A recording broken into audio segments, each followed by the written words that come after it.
Hola, es un gozo poder estar nuevamente contigo el día de hoy. Mi nombre es Carlos Josué Guevara y yo soy el pastor y líder de Somos Eclesia. Somos la iglesia en todo lugar y quiero darte la bienvenida. Gracias por acompañarnos el día de hoy. Nuestro deseo es que puedas estar con alguien más, que puedas compartir un tiempo juntos de alimentos, de compañerismo, en donde quiera que estés oyendo o viendo este video el día de hoy y que puedas compartir realmente no solo de un tiempo lindo, personal, pero que también puedas compartir un tiempo juntos creciendo y estudiando la palabra de Dios. Así que gracias por acompañarnos el día de hoy y ser la iglesia en todo lugar. Y estamos empezando una serie nueva el día de hoy titulada ¿Lo crees?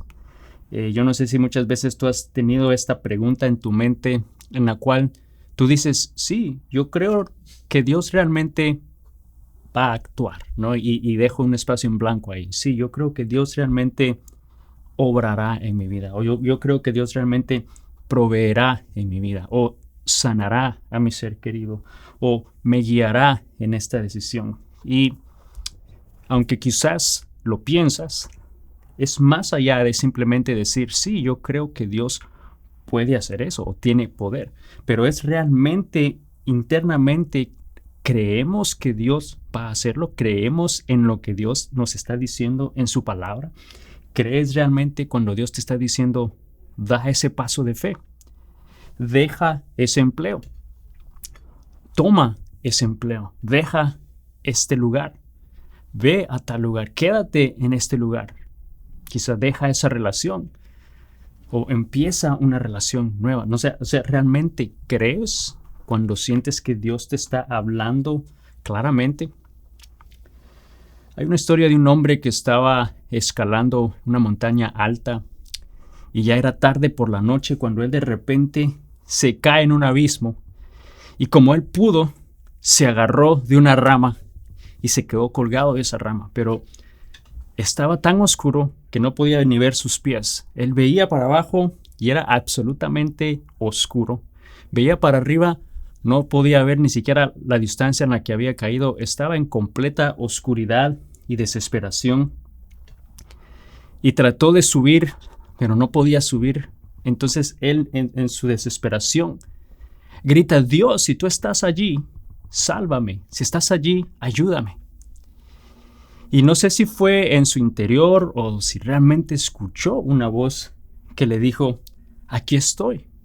¿Crees que puedo hacer algo por ti para salvarte? Y ese hombre realmente entre lágrimas y desesperación responde al Señor, sí Señor, claro que sí tú puedes hacerlo. Yo creo que lo puedes hacer. Entonces este hombre vuelve a escuchar nuevamente, quizá en su pensamiento o audiblemente escucha, bueno, si crees realmente en mí, suelta la rama. Y hubo un gran silencio. En ese silencio mucho pasó por su mente pensando, pero no tiene sentido porque estoy viendo para abajo, no veo nada, o sea, estás absolutamente en oscuridad, ya tus brazos están por no dar más, ves para arriba, no hay nada. Y este hombre grita, ¿hay alguien allá arriba? Esperando una respuesta. Y lamentablemente pasó así la noche y al otro día los rescatistas lo encontraron congelado, prendido de esa rama, a solamente una distancia de 2 metros del suelo. Que si hubiese realmente creído en lo que Dios le estaba diciendo, no solamente yo creo en Dios, o creo en que sí lo puedes hacer, pero realmente lo hubiera creído. Realmente el creer es confiar lo suficiente como para soltar esa rama. Hubiera soltado la rama, hubiera caído en el suelo, se hubiera dado cuenta que estaba bien, hubiera podido buscar otro camino, hubiera podido acampar, muchas cosas. Mas sin embargo le costó la vida. Y sabes, yo sé que no es solamente decir yo creo que Dios existe, yo creo en Dios. ¿Realmente crees lo que te dice? ¿Crees cuando Él te habla? Entonces en esta serie titulada Lo crees, vamos a estar estudiando 4 encuentros que Jesús tuvo con personas en el Evangelio de Juan, en el cual Él las retó. Los retó a creer realmente en lo que Él estaba diciéndoles. Ellos tuvieron que batallar con esa pregunta y creer realmente en Jesús. Y vamos a empezar con una historia de una mujer que es muy conocida en el libro de Juan 4. esta mujer samaritana. Y para darte un poquito de contexto, ¿no? Aquí empieza el pasaje hablando en el versículo 1 que Jesús estaba con sus discípulos predicando en Judea. Dice que estaban bautizando a muchos ahí, así que él decide irse de Judea, decide volver a Galilea. Ahora, Judea estaba en la parte sur de Israel y Galilea estaba en la parte norte. Entonces tenía que atravesar por una parte una región llamada Samaria, que es donde toma lugar esta historia. Y vamos a proceder en ese capítulo 4, el versículo 4 en adelante. Y vamos a leerlo y dice así: en el camino tenía que pasar por Samaria. Luego viene del sur de Judea hacia Galilea. En el camino pasaba por Samaria. Dice, entonces llegó a una aldea samaritana llamada Sicar, cerca del campo de Jacob, cerca del campo que Jacob le dio a su hijo José. Ahí estaba el pozo de Jacob. Y Jesús, cansado por la larga caminata, se sentó junto al pozo cerca del mediodía. Y poco después llegó una mujer samaritana a sacar agua. Y Jesús le dijo, por favor, dame un poco de agua para beber. Él estaba solo en ese momento porque sus discípulos habían ido a la aldea a comprar algo para comer. Dice, la mujer se sorprendió, ya que los judíos rechazan todo trato con los samaritanos. Entonces Jesús le dijo, entonces le dijo a Jesús, usted es judío y yo soy una mujer samaritana.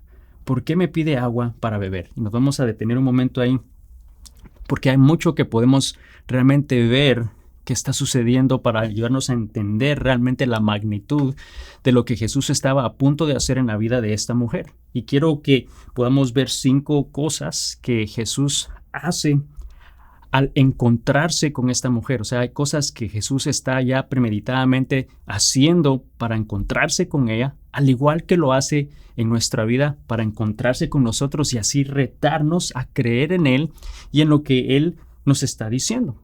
Y lo primero que quiero que veamos es que Jesús busca a quienes otros rechazan. O podríamos sustituir ese rechazo a evitan o descartan, ¿no? Jesús busca a quienes otros evitan o descartan. Y este pasaje, al leerlo nuevamente, vamos a ver realmente lo importante y cómo Jesús realmente estaba siendo intencional en ir tras esta mujer. En ese versículo 4, al regresar nuevamente, dice, el camino tenía que pasar por Samaria. Dice, entonces llegó a una aldea samaritana llamada Sicar, cerca del campo que Jacob le dio a su hijo José. Vemos que era intencional el lugar en el cual Jesús estaba yendo. Tenía que pasar por Samaria, y bueno, Samaria es grande, o sea, es una región grande, pero dice específicamente llegó a esta ciudad llamada Sicar. Vemos que él tenía un lugar en mente de antemano. Al seguir leyendo en el versículo 6, dice, ahí estaba el pozo de Jacob, y Jesús, cansado por la larga caminata, se sentó junto al pozo cerca del mediodía. Poco después llegó una mujer samaritana a sacar agua y Jesús le dijo, por favor, dame agua de beber. Vemos que Jesús entonces va a este lugar, a esta ciudad, va a un pozo específicamente y sabemos que esto era específico porque tenemos que entender lo que sucedía culturalmente en ese pozo o en cualquier otro pozo en particular, pero especialmente ahí. Dice que llegó al mediodía. Por lo general, culturalmente, las mujeres iban a sacar agua al pozo de madrugada. Realmente las mujeres eran las que por costumbre iban a los pozos, pero lo hacían de madrugada temprano o lo hacían al atardecer. No lo hacían al mediodía cuando estaba lo más fuerte del sol. Entonces culturalmente se sabía que al mediodía no iba a haber nadie ahí, especialmente para sacar agua del pozo, porque era una tarea que las mujeres hacían. Entonces el que Jesús llegó al mediodía era estratégico. Ya había algo en particular por el cual él estaba llegando a esa hora. O sea, se podría decir otra persona no iba a encontrar a nadie ahí, ¿no? Entonces vamos que él llega ahí y dice que poco después entonces llegó una mujer samaritana a sacar agua. Entonces eso podríamos verlo como algo raro. Cualquier persona no hubiera esperado encontrar a alguien a esa hora sacando agua, porque no era la hora en particular.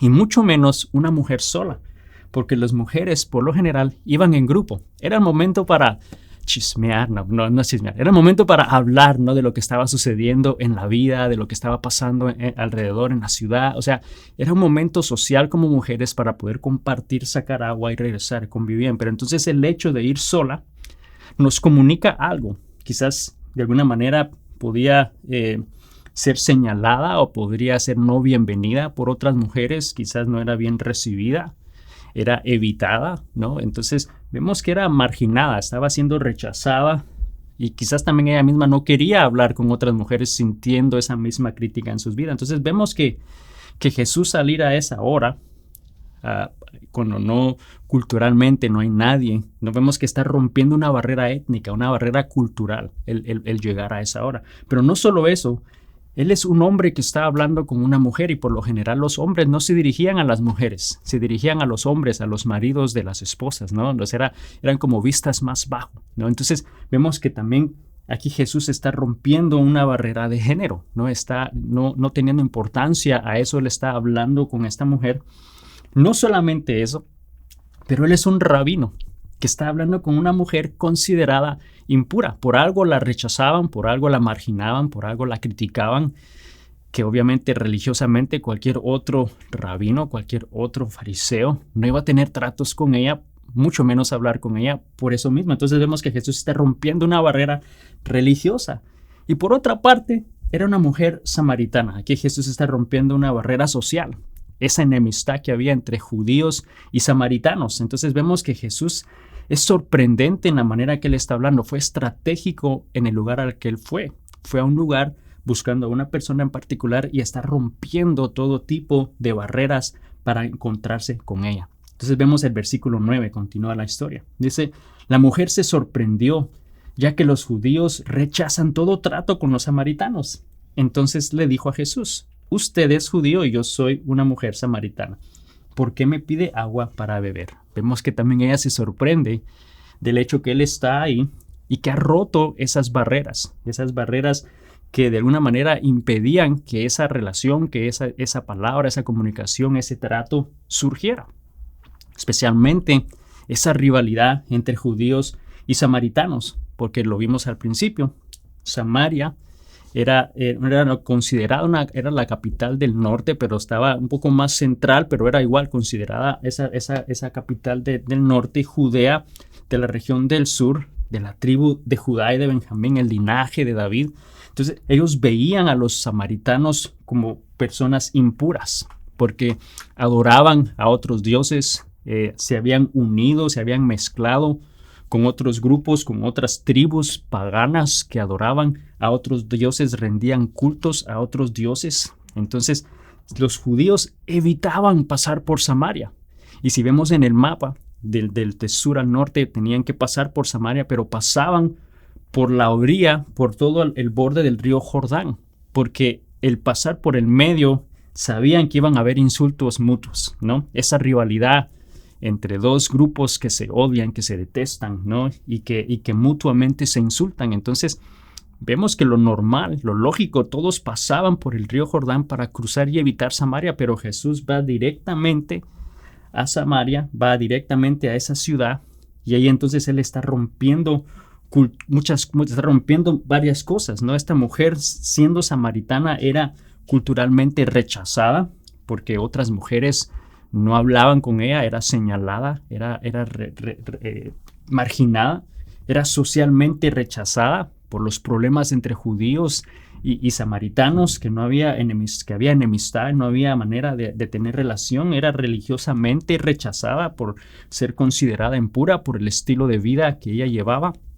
Entonces, algo que nos deja ver claramente lo que Jesús hace es que Jesús va donde otros no quieren ir para alcanzar a quienes otros evitan.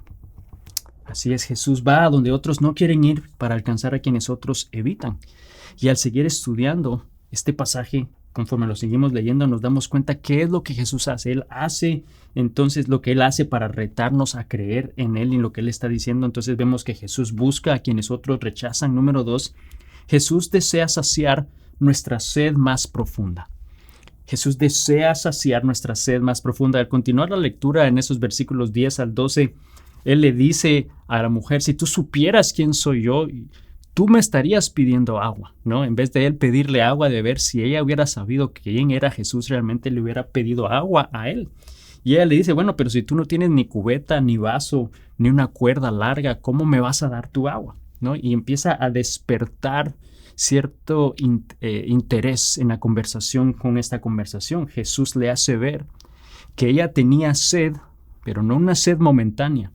Ella tenía una sed de algo mucho más profundo, y lo mismo hace en nuestra vida hoy. Muchas veces quizás nosotros pensamos y vemos a Jesús para saciar una necesidad física, una necesidad social o inmediata, pero Él desea saciar mucho más, una sed más profunda en nuestra alma, desea saciar esa sed que nuestro ser anhela y que sabemos el mundo no la puede saciar, eso que el mundo no puede ofrecer. Eso es lo que Jesús desea realmente saciar. Y en el versículo 3, entonces, aquí vemos la lectura, dice, Jesús contestó, cualquiera que beba de esta agua, pronto volverá a tener sed, refiriéndose al agua del pozo. Pero todos los que beban del agua que yo doy, no tendrán sed jamás. Esa agua se convierte en un manantial que brota con frescura dentro de ellos y les da vida eterna. Vemos entonces que la conversación y empieza a causar interés en esta mujer, y ella estaba enfocada en esa agua física, pero realmente su corazón anhelaba saciar una sed más profunda. Su corazón entonces empieza a escuchar y desea creer lo que Jesús le está diciendo, desea realmente creer que Él puede saciar esa sed, esa necesidad que ella tenía. Y nosotros nos pasa igualmente el día de hoy. Sabemos que Dios nos ha hablado o que nos ha dicho algo, ¿no? Y escuchamos lo que nos ha dicho y queremos creer que sí va a hacer, o queremos creer que Él va a saciar esa necesidad en nuestra vida, o quizás a saciar ese dolor, esa soledad o ese rechazo o esa falta de amor. Queremos creer que lo vamos a encontrar en Jesús, pero a veces nos cuesta realmente dar ese paso de acción a lo que Él nos está diciendo. Pero queremos creer, pero sabes, la fe comienza cuando reconocemos que Jesús ofrece algo que el mundo no puede dar. Ahí es donde empieza la fe a crecer. Cuando te das cuenta que esa sed que tanto anhelas, esa sed puede ser saciada solamente por Jesús, ahí es que te empieza a desarrollar tu fe. La pregunta es, ¿lo crees? ¿Crees que realmente Jesús lo va a hacer? Y vemos entonces que Jesús intriga el corazón de esta mujer, empieza a retarla a creer en Él. Y el versículo 16 al 19, si seguimos leyendo, dice, Jesús entonces le dijo, ve y trae a tu esposo. No tengo esposo, respondió la mujer. Es cierto, dijo Jesús, no tienes esposo porque has tenido 5 esposos y ni siquiera estás casada con el hombre con el que ahora vives. Ciertamente dijiste la verdad. Señor, le dijo la mujer, seguro que usted es profeta. Entonces vemos que Jesús le dice y le revela todo detalle de su pasado a esta mujer. Le dice exactamente y le deja ver que Él tiene conocimiento completo de su vida y de lo que ha hecho. Y nos lleva al punto número 3. Jesús desea confrontar nuestro pasado. Jesús confronta el pasado de esta mujer, pero fíjate cómo lo hace sin humillarla, lo hace sin criticarla, lo hace sin juzgarla, lo hace no enojado, lo hace no regañándola o juzgándola, lo cual hace que entonces ella, en lugar de huir al ser confrontada por su pasado, reconoce que Jesús le está hablando con autoridad divina, reconoce que hay algo especial, hay algo maravilloso y un poder de Dios en su vida. Por eso le dice, seguro usted es profeta. Entonces vemos que no se siente atacada. Jesús la confronta, pero no lo hace de una manera mal, ¿no? Y Jesús la confronta porque Él desea transformarla. Él deseaba transformar su vida. Por eso fue que la confrontó. Por eso fue que llegó a ese lugar en Sicar. Por eso fue que Él llegó a ese pozo al mediodía. Porque culturalmente no había nadie, pero sabía que ella iba a llegar ahí y era una persona rechazada. Y vemos entonces que Él lo hace no exponiéndola públicamente, no lo hace confrontándola con críticas, ¿no? Pero lo hace confrontándola con amor, le ofrece gracia y la verdad, realmente le revela la verdad de su pasado con gracia. Y sabes, la gracia de Cristo no ignora el pecado, sino que lo transforma. La gracia de Dios transforma nuestra vida. No está ahí para simplemente ignorar ese pasado o ese pecado, pero quiere transformarla, quiere transformarlo en nuestra vida. Eso es lo que Jesús quiere hacer en tu vida ahora. Él desea transformar tu vida completamente, no solamente saciar una necesidad inmediata, pero desea satisfacer y saciar esa sed, esa necesidad que el mundo no puede llenar. Entonces nos damos cuenta que Jesús hace 5 cosas, ¿no? Él está haciendo aquí al encontrarse con esta mujer. Y al igual como lo hace en nuestra vida al encontrarse con nosotros, Jesús busca a quienes otros rechazan. Jesús desea saciar nuestra sed más profunda. Número 3, Jesús desea confrontar nuestro pasado. Y nos lleva al número 4, que Jesús quiere transformar tu vida. Jesús desea transformar tu vida completamente. Y en esos siguientes versículos del 20 al 27, vemos que Jesús responde a una pregunta que esta mujer le hace, que era una pregunta y un tema un poco problemática y divisoria entre samaritanos y judíos. En la parte de la rivalidad de muchas otras cosas que tenían y cómo los consideraban los judíos a los samaritanos, siempre estaba este debate de en cuál lugar era el lugar correcto para adorar, ¿no? Los judíos decían que era en el templo que estaba en Jerusalén y los samaritanos decían que era en el monte de Gerizim, que era donde sus antepasados habían adorado por cientos y cientos de años. Entonces siempre había una pelea en cuál era el lugar correcto para adorar. Era un lugar, era el otro lugar. Entonces vemos que Jesús usa esa oportunidad. Esta mujer le hace esa pregunta, ¿no? Los judíos dicen que es en el templo, nosotros decimos que es en el monte. ¿Cuál es el lugar correcto para adorar? Y Jesús toma esa oportunidad para realmente hacer de bendición en ella, ¿no? Y le dice, no importa en dónde adores al Padre, si es en Jerusalén o si es en el monte, lo que el Padre desea es que le adoren en espíritu y en verdad. Es lo que dice el versículo 23. Dice, pero se acerca el tiempo, de hecho ya ha llegado, dice, cuando los verdaderos adoradores adorarán al Padre en espíritu y en verdad. El Padre busca personas que lo adoren de esa manera. Vemos que Jesús claramente, su enfoque no está en dónde debe hacerlo, sino cómo deben hacerlo. Dice esas personas que le adoren de esa manera. Es lo que Dios está buscando. Ahora, ¿por qué fue tan transformadora esa respuesta? ¿Por qué fue tan transformadora esa plática en particular? Quiero que pensemos por un momento su situación. Por lo que fue transformador es porque la liberó de una realidad en la cual ella vivía. Y era el hecho que ella no podía adorar en ningún lugar. Su realidad era que era rechazada socialmente en Samaria. Entonces, al ser rechazada y religiosamente considerada impura, no era permitido para ella ir a ese monte a adorar, donde supuestamente adoraban los samaritanos. Por la enemistad que había con los judíos y por lo lejos que estaba Jerusalén y el templo, no podía ir allá. Entonces, no podía ir a adorar tampoco allá. Y si era o Jerusalén o si era el monte, los dos lugares que supuestamente podían ser correctos para adorar no podían hacerlo. Entonces ella no tenía acceso a una manera o a un sistema religioso en el cual poder adorar. Entonces al Jesús decirle, no importa el lugar en el cual tú adores, le estaba dando acceso a ella a poder adorar y a una conexión con el Padre. Le estaba dando la oportunidad a ella, una persona rechazada, marginada, para poder adorar a Dios también y poder tener una relación con Dios. Y le dice que debe de ser en espíritu y en verdad. En espíritu no se refiere solo a una parte emocional o a una manera emocional o a una emoción, sino a una adoración que nazca del interior del corazón. A eso se refiere en espíritu. En espíritu es que brota de tu corazón, no es un ritual, no es algo que haces simplemente por tradición. Y luego dice en verdad, porque entonces es esa revelación acerca de Dios y quién es Dios, al Dios al que adoras, ¿no? Y no simplemente una tradición incompleta, pero realmente estás adorando con conocimiento. Entonces Jesús finalmente le dice a esta mujer, después que le dijo, le mostró su pasado, le está diciendo la manera que Dios desea adorar, ella percibe que hay algo especial, percibe que puede ser un profeta. Jesús finalmente le dice quién es él. En el versículo 25 la mujer le dijo, wow, sé que el Mesías está por venir, al que llamarán Cristo, y cuando Él venga, Él nos explicará todas estas cosas. Esto que me estás diciendo, Él lo va a afirmar. Entonces Jesús le dijo, yo soy el Mesías.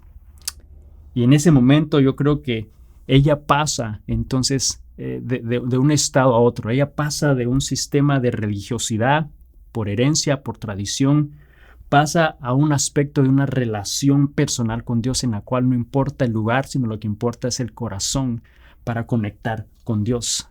Dice la verdad entonces es que los judíos adoraban no era un libro, sino que a una persona. Ella creyó en ese momento que Jesús era el Mesías. Y en ese momento entonces es donde en su interior hubo una transformación. Dios transformó su vida porque le dio acceso a esa relación, a una oportunidad de adorar a Dios. Entonces vemos que Jesús, al encontrarse con esta mujer, al igual que lo hace con nosotros, la retó a creer en Él y la retó a creer en lo que Él le estaba diciendo. Y nos reta a nosotros a hacer lo mismo. Y cuando Él hace eso, cuando Él va tras nosotros para encontrarse con nosotros, vemos que Jesús busca a quienes otros rechazan. Jesús desea saciar nuestra sed más profunda. Jesús desea confrontar nuestro pasado porque Él desea transformar tu vida al punto del número 5, que Jesús desea usarte en donde estás. Él hace todo eso porque Él desea usarte. Dice la historia que ella inmediatamente dejó todo y volvió a la ciudad, al pueblo donde la conocían, al pueblo donde las mujeres la rechazaban, al pueblo donde la criticaban, al pueblo donde no la incluían y la ignoraban. A ese mismo pueblo volvió. Dice en el versículo 28 al 30 de Juan 4. La mujer dejó su cántaro junto al pozo y volvió corriendo a la aldea mientras les decía a todos: vengan a ver a un hombre que me dijo todo lo que he hecho en mi vida. ¿No será este el Mesías? Así que la gente salió de la aldea para verlo. Dijo: vengan a ver a un hombre que me dijo todo lo que ha hecho en mi vida. Yo no sé si yo saldría corriendo diciendo eso, porque a lo mejor no todos querían que les dijeran todo lo que habían hecho en su vida. Que a veces que eso se quede en el pasado, ya no quiero verlo más, no sé. Pero vemos que ella no tuvo no dudó en salir corriendo e ir a decir lo que Dios había hecho. Hubo acción de su parte, hubo una respuesta de su parte al Jesús transformar su vida. Eso es lo que causa a Jesús en nuestra vida. Cuando Él transforma nuestra vida, hay una respuesta, hay una acción de nuestra parte. Ella volvió y habló con convicción. Había algo diferente en ella, algo había cambiado después de ese encuentro con Jesús. Había sido perdonada, había sido transformada. Pero vino que entonces ella creyó en Jesús. Ella creyó lo que Él le dijo cuando Él le dijo: yo soy el Mesías. Y aunque no le hizo esta pregunta, sin duda alguna ella batalló en su interior. Cuando Él le dijo: yo soy el Mesías, ella tuvo que haber pasado por su mente: ¿lo crees? Y sabemos de que ella creyó y la llevó a actuar. Y al ella actuar, al ella responder, luego de haber sido transformada, luego de haber experimentado lo que Jesús hizo en su vida, fíjate lo que Dios hizo en ella. La usó justo en donde ella estaba. Este es el versículo 39 y luego el 42. Dice: muchos samaritanos de esa aldea creyeron en Jesús. ¿Por qué? Por lo que la mujer había dicho. Y luego dice: luego le dijeron a la mujer: ahora creemos no solo porque tú nos dijiste, sino porque lo hemos oído en persona. Ahora sabemos que Él es realmente el Salvador del mundo. Vemos que las personas creyeron no solo por lo que ella dijo, o sea, hubo parte de contribución de su parte, el haber dicho lo que Jesús había hecho en ella, ver cómo Jesús la había transformado. Hubo algo que ella hizo de respuesta ante esa transformación. Pero ellos creyeron una vez experimentaron, dice, hemos oído en persona, o sea, experimentaron la presencia de Jesús en sus vidas y ahí creyeron. Y sabes, el día de hoy yo sé que quizás tú has pensado: bueno, yo creo en Dios, yo creo en Jesús, que Él puede hacer esto, que Él puede hacer lo otro, yo creo que Él tiene poder. Pero cuando te habla, ¿estás realmente creyendo en lo que Él te está diciendo? Porque sabes, tienes que creerlo para que eso pueda ocurrir en tu vida. Tienes que creerlo. Ella tuvo que creer para que esa transformación sucediera en su vida. Y el día de hoy, quizás Dios te está diciendo: ¿lo crees?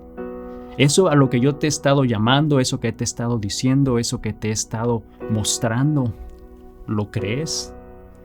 Yo creo que es un momento que no debes ignorar y es un momento que tienes que tomar y pensar y meditar, ¿realmente crees en lo que Dios te está llamando a hacer? Porque si realmente lo crees, tienes que entonces soltar esa rama de la cual te estás agarrando el día de hoy. Señor Jesús, te doy gracias el día de hoy por tu palabra. Gracias porque tú eres un Dios grande y maravilloso. Gracias, Señor, porque tú tienes el control de todo en nuestra vida, Señor. Gracias porque vemos que tú, Señor, estás activamente trabajando, estás activamente yendo en busca de nosotros, Señor, para tener una relación contigo. Vas en busca de personas que quizás han sido rechazadas, marginadas, porque quizás en un pasado, en un tiempo atrás, nosotros fuimos rechazados, fuimos marginados, Señor, mas sin embargo tú fuiste tras cada uno de nosotros con el propósito de transformar nuestras vidas y usarnos para tu obra, Señor. Gracias porque el día de hoy yo sé que tú has traído esta palabra para más de una persona, Señor, que necesitaba oír que tú le amas, Señor, y que tú deseas usarle ahí en donde está. Padre, yo te pido que podamos creer en tu palabra, que creamos, Señor, realmente en ti, y que al creer cause acción, que al creer cause, Señor, realmente una respuesta de nuestra parte, Señor, y que podamos hacerla con fe y seguro, sabiendo que tú, Señor, vas por delante y que tú nos guías. Señor, gracias por tu palabra el día de hoy. Te damos a ti toda la honra y la gloria en el nombre de Jesús. Amén.